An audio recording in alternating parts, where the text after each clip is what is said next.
사랑하는 성도 여러분, 혹시 지적 설계론이라고 하는 학설을 들어보신 적 있습니까? 지적 설계론이라고 하는 것은 이 세상의 모든 우주와 모든 것들은 이 세상에 존재하는 모든 것 위에 지적으로 우월한 자가 만드셨다라는 것을 말씀하고 있습니다. 세상적으로 그런 지적 설계론에서 얘기하는 그 지적으로 굉장히 우수한 자가 디자인했다. 하나님께서 우리에게 말씀하시기를 그분은 바로 창조주 하나님께서 이 땅을 창조하셨다라고 말씀하고 있습니다. 인간의 모습을 보십시오. 다른 건 몰라도 인간의 이 눈의 모든 구조는 세상에 어떤 과학자가 만든다고 할지라도 이러한 인간의 눈의 구조를 만들 수가 없습니다. 그런데 세상의 모든 기계나 모든 과학의 산물들을 보게 되면 만들어 놓고 그대로 있으면 아무런 소용이 없는 거예요. 그걸 운영해야 된다고 하는 겁니다. 다시 말씀드리자면 비행기는 하늘을 날아야 돼요. 배는 바다 위를 또 다녀야 돼요. 자동차는 도로 위를 달려야 됩니다. 그런데 그것이 저절로 되는 것은 없잖아요. 만들어 놨다고 해서. 인간도 마찬가지입니다. 하나님께서 우리에게 생기를 부하고 불어주셔서 생명이 있겠습니다. 근데 생명이 있게끔 하는 되어진 우리 인간이 이 땅에 살아가는, 인간답게 살아가는, 그리고 하나님께서 원하는 대로 살아가는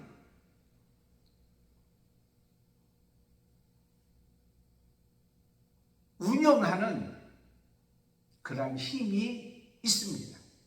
그것을 하나님께서 우리에게 말씀하시기를 성령 충만을 받으라 이렇게 말씀하고 있습니다. 에베소서 5장 18절에 성령 충만을 받아야 우리가 세상 떠날 때까지 성령과 더불어서 성령의 힘으로 이 땅에 우리가 살아갈 수가 있는 겁니다. 요한복음 14장 26절에 예수님께서 부활하시고 승천하시기 전에 보혜사 곧 아버지께서 내 이름으로 보내실 성령, 그가 너에게 모든 것을 가르치시고 내가 너에게 말한 모든 것을 생각나게 하고 그것을 감당케 한다라고 말씀하고 있습니다. 다시 얘기하면 성령 충만을 받아야 우리는 하나님께서 이 땅에 창조하신 목적, 불러주신 그것에 합당하게 살아갈 수 있는 그리스도인이 될 수가 있다고 하는 겁니다. 사도행전 11장 26절에 바나바는 성령과 믿음이 충만한 사람이라 이렇게 말씀하고 있습니다. 그가 와서 하나님 말씀을 가르칠 때에 비로소 그리스도인이라 일컬음을 받았다라고 말씀하고 있습니다. 성령 충만. 제가 처음 신앙생활할 때나 처음 목회를 시작할 때에 코로나 시대 전에 우리는 성령을 받아라, 성령 충만을 받아라고 하는 그런 메시지가 많이 있던 것을 보게 됩니다. 그런데 시간이 지나면서 요즘에 강력하게 주장하는 게 뭐냐? 전도하고 죽어가는 영혼을 구원하는 일에 전심전력하고 있습니다.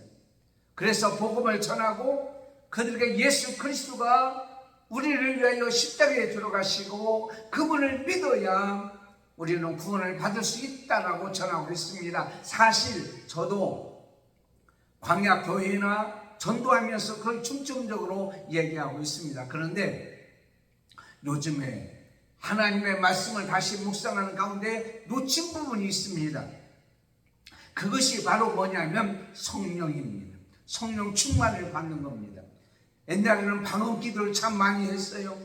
요즘은 방언 그 기도를 하는 사람이 별로 없습니다. 물론 방언 기도와 성령 충만의 그러나 나타나는 증거의 전부는 아닙니다만은 그 정도로 열심히 성령 충만을 받기를 위해서 애쓰고 힘썼다라고 하는 겁니다. 그래서 다시 우리는 성령을 충만히 받아서 이 땅에 우리에게 맡겨준 맡겨준 사역을 잘 감당하며 살아가야 될 것을 깨닫게 되었습니다. 성령 강림 주일을 맞이해서 저는 이렇게 말씀하고 있습니다. 이 시대에 성령에 충만해야 될 이유가 분명히 있습니다. 사도행전 6장 1절 15절 7장 54절에서 60절 있는 말씀을 통해서 오늘 그렇게 선포하기를 원합니다. 말씀을 증거하고 우리 한번 은혜받고 성령 충만히 받아서 하나님께서 우리를 부르신 부르심에 합당하게 살아가며 하나님의 뜻을 이루며 진짜 성도답게 살아가는 우리의 모습이 되어야 될 줄 믿습니다. 첫째는 하나님께서 맡겨주신 사명, 그 사명을 시작할 수 있기 때문입니다. 왜 성령 충만을 받아야 됩니까? 하나님께서 우리를 불러주시고 하나님께서 우리를 택해 주시고 하나님께서 우리에게 사명을 주셨는데 그 사명을 시작할 수 있기 때문입니다. 그것이 제 얘기가 아니라 오늘 본문 스데반 하나님의 일꾼 집사를 통해서 가르쳐 주고 있습니다. 스데반이 존재했던 그 시대, 스데반이 사명을 받은 그 시대, 스데반에게 하나님께서 맡겨준 사역, 그때 그 시대는 교회에 문제가 많이 있었습니다. 6장 1절 2절 보면 그때의 제자 예수가 많아졌어요. 교회가 부흥되었습니다. 그랬더니 헬라파 유대인들이 자기에게 속한 가부들이 이제 구제하고 도움을 받는 일에 빠짐으로 말미암아 히브리파 사람을 원망했다라고 말씀하고 있습니다. 또 하나는 그때 다시 복음을 전할 때에 바리새인들과 서기관들과 사두개인들이 기뻐하지 않냐고 율법을 중요하게 여기고 또 하나는 예수 그리스도는 부활을 하지 않았다고 하는 이론을 가지고 방해하고 모함하고 핍박을 하고 있었습니다. 그런데 그런 시기에 그런 상황에 하나님께서 어떤 사람을 택하고 어떤 사람에게 일을 맡기느냐가 매우 중요한 것을 보게 됩니다. 왜냐하면 그때 당시에 그 일을 해결해야 되기 때문에 그 어려운 고난과 환난과 핍박을 이기고 하나님께서 맡겨준 사명을 감당해야 되기 때문입니다.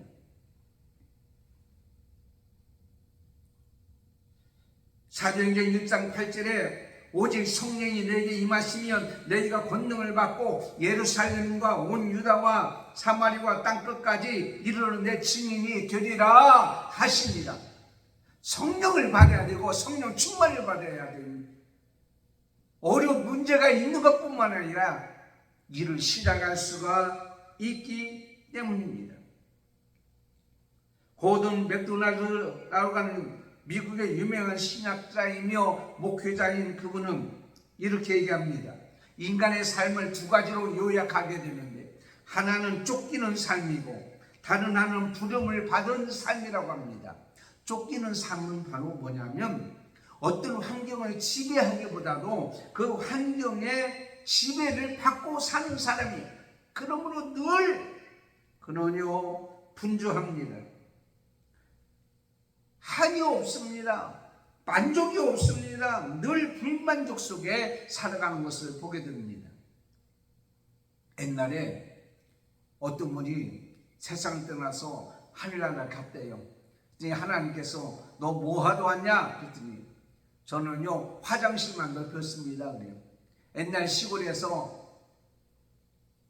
대문 옆에 화장실이 있었습니다. 아이고 집안에 있었으면 좋겠는데 그래서 어떻게 하다가 서울로 와서 집안에 이제 화장실을 마련하는 집을 구입하게 됐어요. 근데 화장실이 하나니까 애들이 많으니까 싸우는 거예요. 아침이면 막 분주하고 난리가 나는 거예요. 하나님, 화장실 2개 있는 곳에 살았으면 좋겠습니다. 그러면 넓혀서 2개 있는 집에 가서 살았습니다. 좀 노하져요. 그런데 이제는 밖에 나가서 화장실 그 집안에 있지만은 불편한 거예요. 차라리 방 안에 화장실 있으면 좋겠습니다. 그리고 이제는 안방 안에 화장실 있는 집을 구입하게 되었어요. 그러니까 그의 삶의 목적은 화장실만 넓히다 온 거예요. 그래도 만족함을 가지고 살기보다는 인생의 모습을 비유해서 말씀하고 있는 것을 보게 됩니다. 얼마나 그 쫓기는 삶, 그 환경에 지배를 받고 사는 사람, 또 한 가지의 삶은 내가 왜 사는지를 아는 삶입니다. 이건 부름을 받은 삶입니다. 소명의식이 있는 사람입니다. 사명의식이 있는 사람입니다. 이 사람은 삶의 방향이 있습니다. 목적이 있습니다. 왜 나를 이 땅에 보내주셨는가? 나를 통해서 하나님께서 어떤 일을 행하기를 원하시는 것인가? 라는 생각을 가지고 그는 삽니다. 그렇기 때문에 어떤 불편함이나 어떤 환난이나 어떤 비난이나 어떤 문제가 있어도 그걸 감당하려고 노력하고 애쓰는, 그걸 피하지 아니하려고 하는 그런 모습을 보게 됩니다. 오늘 말씀 여러분 부형들이여 들으소서 라고 해서 부는 어른들입니다. 형은 형제들입니다. 동족과 친척과 동창생들을 말합니다. 그런데 그 중에는 하나님이 선택해서 하나님이 불러주셔서 하나님께 속한 사람이 있고, 그러지 아니하고 세상의 지배를 받고 세상을 따라가는 사람들이 있다고 하는 것을 보게 됩니다. 다시 말씀드리자면, 형제들아 너희 가운데서 성령과 지혜가 충만하여 칭찬받는 사람 7을 택하라 했어요. 초대교회, 그 교회의 문제를 해결하기 위해서는 일꾼을 세우는데 성령과 지혜가 어떻게 해요? 충만한 사람이에요. 성령이 충만한 사람이 부담스러운 사람이 아닙니다. 오늘 말씀에 성령 충만은 뭐냐? 비정상이 아니고 부담스러운 사람이 아니고 목소리만 걸걸한 사람이 아니고 성령 충만은 지혜가 충만하다, 이렇게 말씀하고 있습니다. 다시 그러면 초대교회 7 일꾼을 세울 때에 하나님께서 그를 맡겨주고 사명을 주시고 사역을 감당할 수 했을 때에 가장 첫 번째 한 것이 바로 뭐냐면 성령 충만. 성령이 충만한 자가 일을 시작할 때에 그 시작이 되어지는 거예요. 성령이 그 안에 거시고 그 성령이 그를 지배하고 있기 때문에 그가 시작하는 일에 어떤 욕심이 있는 것이 아닙니다. 어떤 탐욕이 있는 것이 아닙니다. 그래서 초대교회 사도행전 2장 42절에 보면 그들이 사도의 가르침을 잘 받았습니다. 그리고 서로 교제합니다. 떡을 뗍니다. 사랑으로 교제합니다. 서로 나눠주기를 합니다. 자기 것을 자기 것으로 여기지 않습니다. 그리고 기도하기를 쉽습니다. 그렇기 때문에 성령 충만으로 시작할 때에 하나님의 일을 잘 감당할 수가 있는 거예요. 갈라디아서 3장 3절에 너희가 이같이 어리석으냐? 성령으로 시작했다가 이제는 육체로 마치겠느냐? 어리석은 자는 성령으로 시작했다 육체로 마치지만 지혜로운 자는 성령으로 시작하면, 성령 충만으로 시작하면 결코 육체로 마시지 아니하고 갈라디아서 5장 25절에 있는 말씀같이 만일 성령으로 살면 또한 성령으로 행할지니, 성령으로 시작한 일은 성령으로 행하게 되어집니다. 그렇다면 그 성령으로 행하는 것이 뭐냐? 두 번째는 하나님께서 맡겨준 사역을 잘 감당하게 됩니다. 성령 충만으로 받고 시작한 사람은, 하나님께서 맡겨준 사역을 시작한 사람은 그 사역을 잘 감당하게 되어진다는 거예요. 성령 충만을 받고 사는 거예요. 여러분, 성령 충만이 뭡니까? 그 머리끝까지 차고 올린 거 충만합니다. 그런데 그보다 더 중요한 것은 내 안에 있는 성령께서, 내 안에는 생명께서, 내 안에 있는 인격자가, 그분이 바로 나를 조종하는 거예요. 나를 움직이는 거예요. 나를 굴복시키는 거예요. 그러니까 내 뜻대로 내 마음대로 살지 아니하고 내 속에 거하는 내주하고 있는 성령님께서 하시는 대로 행하고 살아가는 거예요. 요즘에 사람들이 이렇게 불편합니까? 왜 불안합니까? 왜 찡그리고 있습니까? 그것은 내 속에 있는 성령에 순종하지 않기 때문입니다. 여러분, 내 속에 있는 성령이 충만하면은요, 내 속에 있는 성령이 나를 주장하게 되어지면은요, 내 생각도 주장합니다. 내 언어도 주장합니다. 내 주머니에서 돈 쓰는 것도 주장합니다. 내 생활 구석구석 어느 곳에 있든지 그걸 주장하게 되어지는 거예요. 그래서 6장 10절에 이렇게 말씀하고 있잖아요. 스데반이 지혜와 성령으로 말함을 저희가 능히 당치 못하냐. 스데반은 사도가 아닙니다. 그래도 그가 말하는 것을 어떻게 해요? 당치 못해요. 대제사장의 질문에 직접 대답하지 않습니다. 그러던 그가 이것이 사실이냐라고 얘기합니다.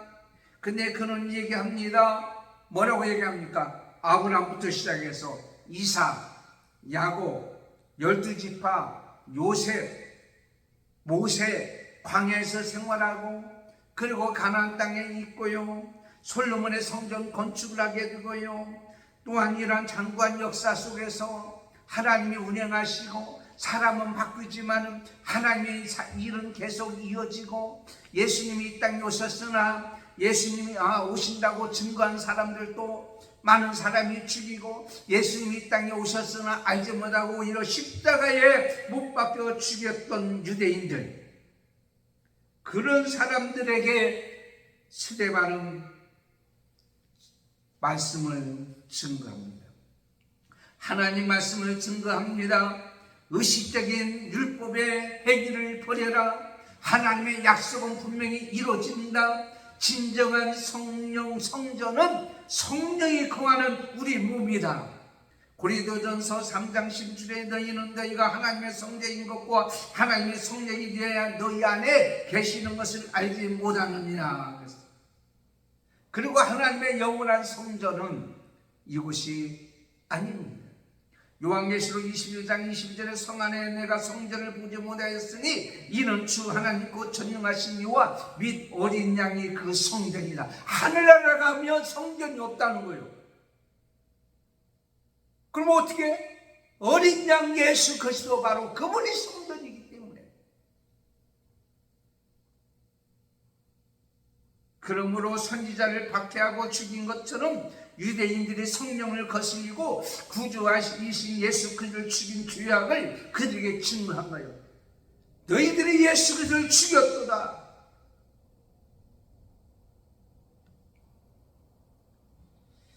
이런 때에 사람들은 어떻게 해야 됩니까? 사도행전 2장 37절에 복음을 들었던 사람들은 우리가 어찌할꼬 이렇게 얘기했어요. 하나님 말씀을 들을 때 우리가 어찌할꼬. 어제 광야교 예배 드리는데요, 저쪽 옆에 벤치에 앉았던 어떤 남자 어르신이 와서 주부를 달래요. 주부를 주었더니요, 나보고 어느 교회 목사님이에요. 제가 심하고 있는 교회는 바로 한맘교회입니다. 그런데 이 주변에 광야교회라고 있는 거예요. 광야교회는 여기에서 따로 교회에 나가지 못하시거나 안 나가신 분에게 예수를 영접하고 불편하거나 상황이 어렵거나 상처받은 사람들이 모여서 드려지는 광야교회입니다. 광야교회가 뭐예요? 모세가 이스라엘 백성 인도할 때 사실은 교회가 없었잖아요. 광야에서 예배를 때 건물이 없었잖아요. 우리가 다 하나님의 성전이 우리는 다 교회입니다. 그래서 건물이 없지만 이렇게 예배 드리는 것도 교회입니다 라고 설명했더니 고개가 까우뚱 이러더니 이제는 주부를 가져가시더라고요. 다음 주에 나오신다고 했는데 나올 줄 믿어야죠. 하나님의 음성을 듣는 사람이 있습니다. 하나님의 음성을 듣지 못하는 사람이 있습니다. 떨어진 곳에서 설교하는 말씀을 들은 순간에 그의 마음을 감동시켜서 저를 찾아오게 한 것이죠. 하나님 말씀을 들어도 순종하는 사람이 있는가 하면 순종하지 않는 사람이 있습니다. 여러분, 우리가 어찌할꼬 하나님 말씀을 들었을 때에 회개에 합당한 열매를 맺어야 됩니다. 이것이 디모데후서 3장 16절 모든 성경은 하나님의 감동으로 되었기 때문에 하나님의 감동으로 하나님 말씀을 선포할 때에 교훈과 책망과 바르게 함과 의로 교육하기에 유익하다고 그랬어요. 하나님 말씀은 하나님의 사람을 온전케 한다고 그랬어요. 모든 선한 일을 행할 능력을 갖추게 한다고 그랬어요. 그러므로 성령 충만을 받은 자는 하나님 말씀을 듣선합니다. 하나님 말씀을 들을 때에 많은 사람들이 어떻게 하냐면 그 말씀으로 감동을 받고 회개하고 하나님 앞에 돌아오는 역사가 일어나고 그들도 같이 성령 충만을 받고 하나님 역사를 이루게 되는 거예요. 그런데 그때 당시에 많은 유대인들은 마음에 찔렸습니다. 그 찔림의 회개가 아니라 분노로 가득 찼어요. 이를 갈고 돌을 들고 그를 향하여 치려고 합니다. 이런 상황 속에서도 그는 두려워하지 않냐고 하나님 말씀을 증거했습니다. 돌을 든 사람들 앞에서 하나님 말씀을 선포합니다. 여러분이요, 예수 그리스도를 죽인 자들이 바로 여러분입니다. 이제 여러분을 회개해야 됩니다. 그 예수를 믿어야 됩니다. 그래야 구원을 얻습니다. 이거는 하나님의 약속입니다. 스데반은 자기의 맡겨준 사명을 잘 감당하는 것을 보게 됩니다. 하나님 말씀을 선포하는 거예요. 누가복음 1장 38절에 보면 마리아가 나옵니다. 처녀가 잉태를 했다는 얘기를 듣습니다. 하나님 말씀은 능치 못할 힘이 없습니다. 그 순간에 이 얼마나 두려웠겠어요. 처녀가 잉태했으니 돌에 맞아 죽을 수밖에 없지만 그는 이렇게 고백합니다. 주여, 주의 말씀이 오니, 하나님의 말씀이 오니 그대로 이루어지리이다. 말씀에 순종하고 살아가는 거예요. 성령 충만한 자는 하나님 말씀을 들을 때에 아멘하고 순종합니다. 성령 충만한 자는 하나님 말씀을 전할 때에 두려워하지 말라, 놀라지 말라, 내가 너와 함께 하리라. 하나님께서 우리에게 말씀합니다. 사명 순종하고 잘 감당합니다. 모세가 하나님의 영이 임할 때에 하나님 말씀을 순종했습니다. 끝까지 순종했습니다. 마지막 세 번째입니다. 하나님의 맡겨준 사역을 잘 감당하고 난 이후에 간증할 수가 있기 때문이에요. 잘 감당했는데 이것이 하나님 역사인지 아닌지 헷갈리면 안 되잖아요. 그런데 스데반은 그때 당시 일곱 일꾼 중에 대표자의 모습으로 우리에게 보여주고 있는 거예요. 그가 하나님 말씀을 잘 증거합니다. 54절, 7장, 60절 저희들이 돌로 스데반을 치니 스데반이 부르짖어 가로되. 여러분, 이 세상 사람의 모양은 여러 가지 모양이 있습니다. 제각기입니다. 옷 스타일도 달라요. 옛날에는 이렇게 딱 끼는 옷을 입었는데 요즘은 헐렁한 옷을 입어요. 또 시간이 지나면 딱 끼는 옷을 입습니다. 유행에 따라서 다릅니다. 헤어스타일도 각각 다른 것을 보게 됩니다. 신발도 다른 것을 보게 됩니다. 여러분, 몸, 핸드백, 가지고 있는 가방, 이렇게 행하는 스타일, 모든 것이 다 다른 것을 보게 됩니다. 그런데 제가 지하철을 타고 이제 총리 사무실을 가는데 사람들의 모양은 다 한결같은 모습이 있어요. 그게 바로 뭐냐면 전부 다 스마트폰을 보고 있다는 것. 그걸 보고 웃는 사람이 있고 웃지 않는 사람도 있고 인상 쓰는 사람이 있어요. 근데 스마트폰을 보지 않는 사람들의 전부의 모습은 바로 무슨 모습이냐면 기쁨이 없어요. 즐거움이 없어요. 뭐가 짜증스러운지 분노스러운 모습, 화가 난 모습으로 가득 차고 있는 것을 보게 되었습니다. 뭐가 그렇게 화가 나게 하는지 모르겠습니다. 여러분, 우리 성도의 모습은 성령 충만하면 기쁨과 평안이 우리 가운데 나타나야 되는 거예요. 어떤 상황 속에서도 나타나야 되는 거예요. 6장 15절에 보게 되면은요, 이제 스데반의 모습은 천사의 모습과 같다고 그랬어요. 천사의 얼굴과 같다고 그랬어요. 여러분, 천사의 얼굴이 어떤 모습의 천사의 얼굴입니까? 잘생긴 얼굴입니까? 피부가 고운 얼굴입니까? 아니면 이쁜 아름다운 얼굴입니까? 유명한 배우의 얼굴입니까? 그렇지가 않습니다. 그들은 잘생겼다라고는 얘기를 하지만 천사의 얼굴이라고 하지 않습니다. 천사의 얼굴은 뭡니까? 마음에 평안이 있는 거예요. 돌을 든 사람 앞에서도 평안이 있는 거예요. 돌로 인해서 맞아 죽으면서까지도 그는 잔이라 평안의 모습이에요. 세상의 어떤 것으로 주는 것으로 평안이 아니라 내 속에 있는 것이 나타남으로 인해서 성령 충만으로 인하여 나타나는 것으로 인하여 기쁨이 있게 될 때 진정한 웃음이 오는 거예요.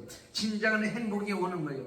인간의 근육이 뭐 500 몇 개가 있대요. 그 중에서 마라톤 하면 10 몇 개가 움직인대요. 그런데 웃으면 200 몇 개의 근육이 움직인다는 거예요. 그렇다면 우리는 웃어야 되는데 억지로 웃는 것보다 더 중요한 것은 바로 뭐냐면 내 속에 있는 성령으로 인해서, 기쁨으로 인해서, 즐거움으로 인해서 우리가 그 모습이 아름다운 모습으로 바꿔줘야 된다는 겁니다. 남의 일이라고요, 여러분 우습게 보지 마시고 한번 생각해 봅시다. 여러분이 주의 일을 하다가 사람들이 돌을 들고 여러분을 치려고 하고 있어요. 그때 여러분의 모습은 어떻게 되겠습니까? 두려움 속에 있지 않겠어요? 양손에 둘을 하나씩 들고 있어요. 사람들이 야차면 치게 됩니다. 아니면 던집니다. 머리가 깨지고 눈이 터집니다. 얼굴이 깨집니다. 이런 상황이 있을 때 스데반을 바라보니 천사의 얼굴 같더라. 무엇이 그를 그렇게 만들었습니까? 환경입니까? 그가 가지고 있는 고통입니까? 고난입니까? 아닙니다. 그것은 오히려 두려움을 갖다 줄 수밖에 없습니다. 그럼에도 불구하고 그는요, 자기를 통하여 하나님께서 맡겨준 사명 사역을 나는 다 하였도다. 예수님도 마지막 십자가에 들어가실 때 다 이루었도다. 하나님께서 맡겨준 일이 다 이루어졌다고 보는 순간에 그의 얼굴에서는 천사의 얼굴로 보여지고 많은 사람에게 알려지는 모습이 되고야 말았다는 거예요. 광야교회예요.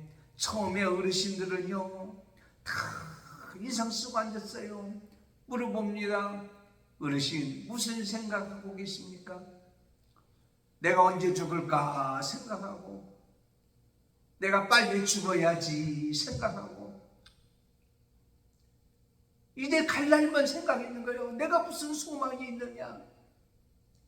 예수 그리스도의 복음이 들어갔습니다. 성령이 그 안에 들어갔습니다. 이제는 기쁨이 있습니다. 즐거움이 있습니다. 나는 할 일이 있다. 나의 지금 육신은 약하지만 나는 입이 있지 않느냐? 하나님 앞에 기도할 수 있지 않느냐? 하나님은 살아계시고 내가 죽어도 내가 갈 곳이 알지 못하고 불안하고 있지 않냐고, 나는 죽어도 하늘나라 간다고 하는 그런 소망을 가지게 된 거예요. 그래서 세상으로 호르몬을 얘기하면 도파민이 나오는 거예요. 죽음이 나오는 거예요. 저는 그런 모습 가면은요, 어제도요, 구름 안에 끓고 간식하고 차를 끓여서 이렇게 가는데요, 거기에 예배를 준비하게 앉아있는 거예요. 어떤 분은요, 그 앞을 쓸고요, 비가 왔잖아요. 그러니까 빗물을 다 닦고요. 제가 거기는 가서 온 일이 없어요. 가서 서서 예배 드리고 간식 나눠주고 막 미리 예배 드릴 수 있는 그것을 다 만들어 놓으셨어요. 처음에는요, 제가 가서 돗자리 깔고요, 대가 치우고 했어요. 지금은 아니에요. 저는 가자마자 그 모습을 볼 때 얼마나 기쁜지 몰라요. 행복한지 모릅니다. 언제 죽을지 모르는 상황 속에서 그는 천사의 모습을 하고 있는 모습이요. 다니엘서 6장 22절에요. 다니엘의 사자굴 속에 들어갈 수밖에 없는 상황 속에서도 결코 두려우지 아니했던 것은 바로 뭐냐? 하나님께서 눈동자같이 그를 지켜주리라고 하는 믿음이 있기 때문입니다. 자, 55절에 스데반이 성령 충만하여 하늘을 우러러 주목하여 봤다. 왜 하늘을 우러러 주목받습니까? 무슨 마음으로 하늘을 들어봤을까?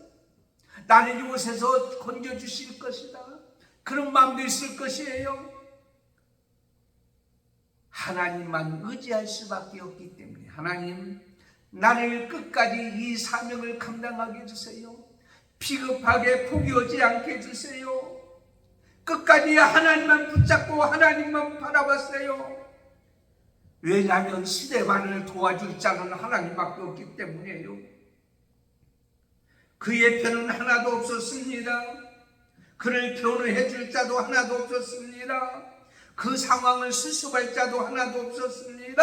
하나님만이 그 자리를, 그 순간을 수습하고 지켜주시고 그를 보호해 주실 줄 믿었기 때문에 신명기 32장 10절에 여호와께서 그를 황무지에서 짐승이 부르짖는 광야에서 만나시고 호위하시며 보호하시며 자기 눈동자같이 지키셨도다 그랬어요.